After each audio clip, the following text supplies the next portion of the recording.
Era kyovula bambawerera amagezi abalenzi n'abawala. Bwe mba musiimaganya nga mugenda kufumbiriganwa.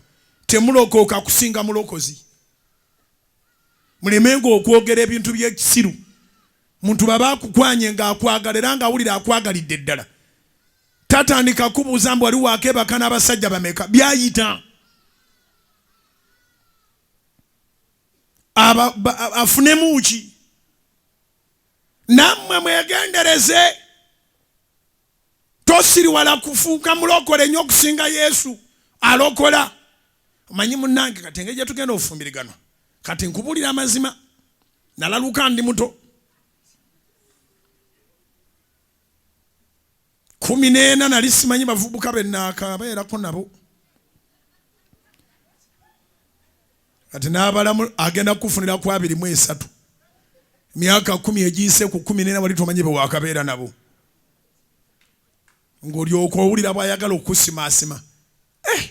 Mukama atujja wala. Kati bwe watuuka ku 18.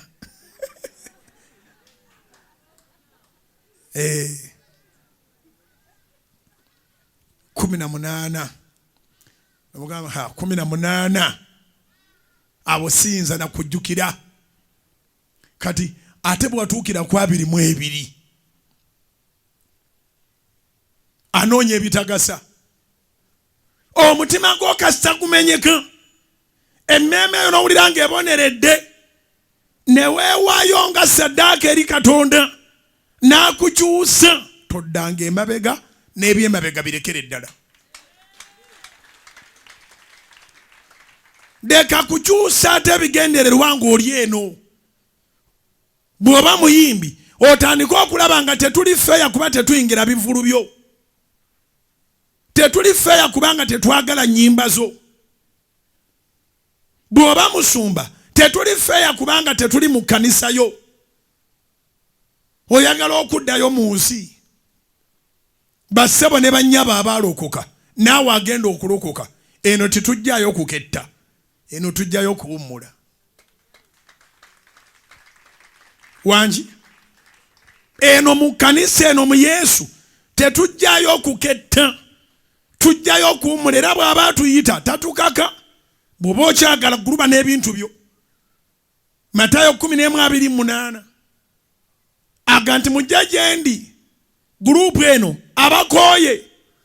N'eri gurupu abazitoowereddwa. Nange n'abawummuza. Bw'otuuka eno owummula. Kubira Mukama engalo ez'amaanyi obanga obitegedde. Bw'otuuka eno kiwummulo. Bw'otuuka eno owummula. When you get in the church, you rest. You rest. Era ndowooza abantu be bandibadde bagamba nti rest in peace. Be balokosa abavudde mu nsi. In other words, omuntu afudde agenda okuvunda. Omugamba rest in peace how? Yennyini takyatambula, takyayogera, takyanywa, takyalya. Rest in peace. If you wish anybody to be in peace, to rest in peace, give him peace and let him rest in peace. Rest tekitegeeza kufa. Kitegeeza kuwummula. Owummule. Obadde oguluba nnyo mu clubs. Obadde oguluba nnyo mu bidongo. Obadde oguluba nnyo mu bawala ne sikaati ze baanise kuwayo mala zikebera. Wummula. Abalokose mu banteerengako akagambo. Rest in peace.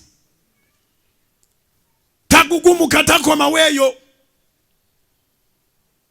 Munnammwe bw'alokoka mumuteereko akagambo. Kasita mumulaba ku Soroti TV nga yalokose oba mu lukuŋŋaana mu basumba eyo yonna. Kasita mukiwulira nti gundi yalokose. Muyise ekifaananyi kye nga mugamba nti rest in peace in your salvation. Temuddamu mulaba mu giraasi zammwe. Naye naawe awummudde eno. Wummula. Kibi nnyo okubanga tulina abenzi mu kyaki. Mu Kampala mulimu churches. ng'omuntu agendayo okuserekitinga mu kiwala era mu Kampala mulimu churches ng'omulenzi agendayo okuserekitinga kiwala nga n'ekiwala kigendayo kwefunira mulenzi. Twali ku concert ya mutabani wange Revikson siri kyerabira. Mutabani wange Ferani yali myaka 16. Kakati yevuki bamumanyi yafumbirwa yawasa. Kati abawala betwasanga nga mu church ne bagamba vuki nti omwalo yomanyi mwana w'omugagga balabika bulungi ate naye yennyini mulungi.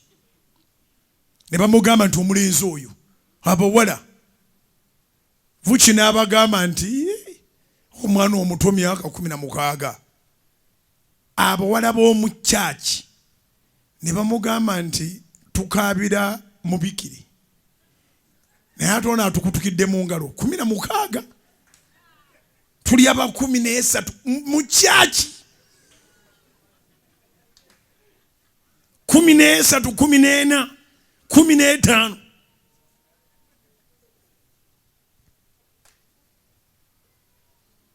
twakuuma omwana omujja ekololo twamuleetera ku patrol naye ng'abawala bazigoba. Tulina emisege mu church abooluganda. Abantu abazze nga tebazze kulokoka tebakooye.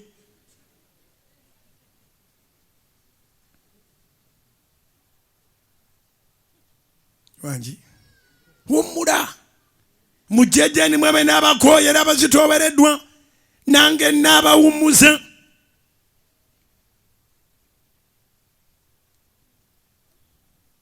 Enenjiri ogyetaaga gwe mu church okulamu kimbuliza kuliraani. Gwe mu church okulamu ki? Wazze kulaba biwala binyirira? Wazze kwefunira mulenzi? Omanyi abawala bo bajja mu church nga bamanyi bazeefuna abalenzi bafala abawummula. Gwagenda okwagala obwogu akooye agayaaye. Kati oyo gw'otuuka nakkiriza mufaanana.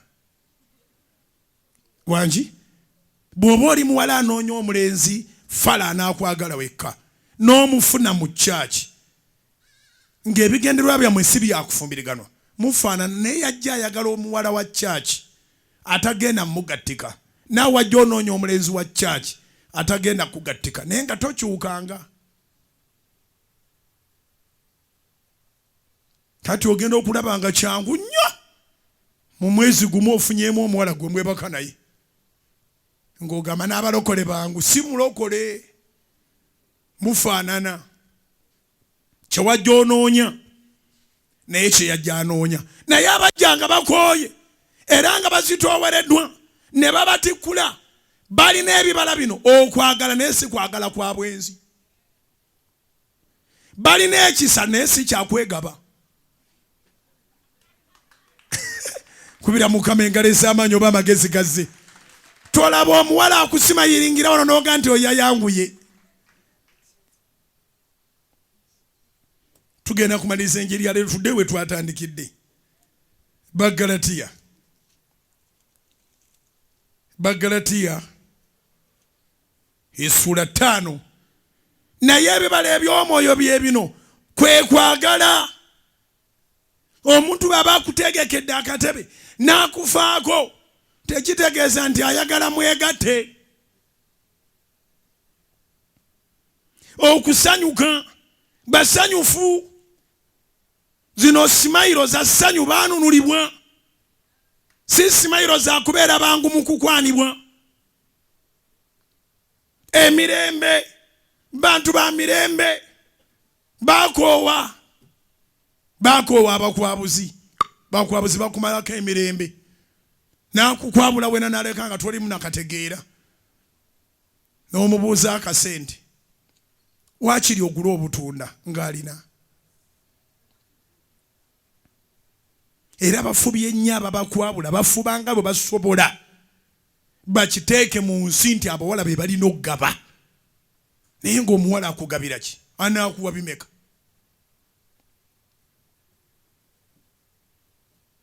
Omulenzi yalina okugaba. naye ate tateekwa kugabira mu ngeri ya kubanga yeetunda.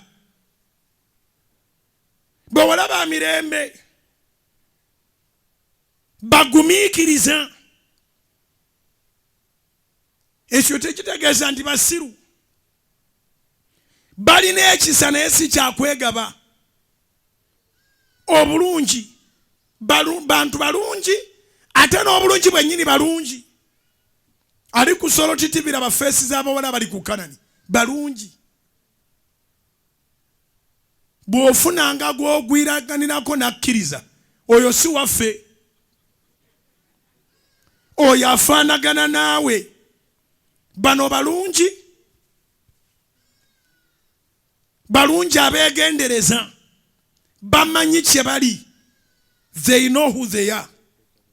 Amina. Ekyo njagala okibeere mu church. Olidde. Bano banyirivu ab'ensonga. So, ate baakyuka. Osobola n'omugwako omuno nga yali munno ere. Ebyo byayita twafa. Bayibuli egamba nti abaafa ku kibi ate muyinza muti okubeera abalamu mu kyo. Romans chapter 6. Romans chapter 6 Bayibuli egamba nti tweyongera okukola ekibi ekisa kyeyongerenga. Mwewala abantu ababagamba nti Katonda alina ekisa ekitakoma ku basiru. Ekisa kya Mukama tekikoma nga naawe weesaasira. Nziramu mbajjukize mwabendera mu church nti bw'olifunira siriimu mu church olisabaani Mukama. Naawe kennyini ensonyi zikwata wamufunira mu church. Katonda awonya siriimu, and this is my opinion. Katonda awonya siriimu gw'owajja naye.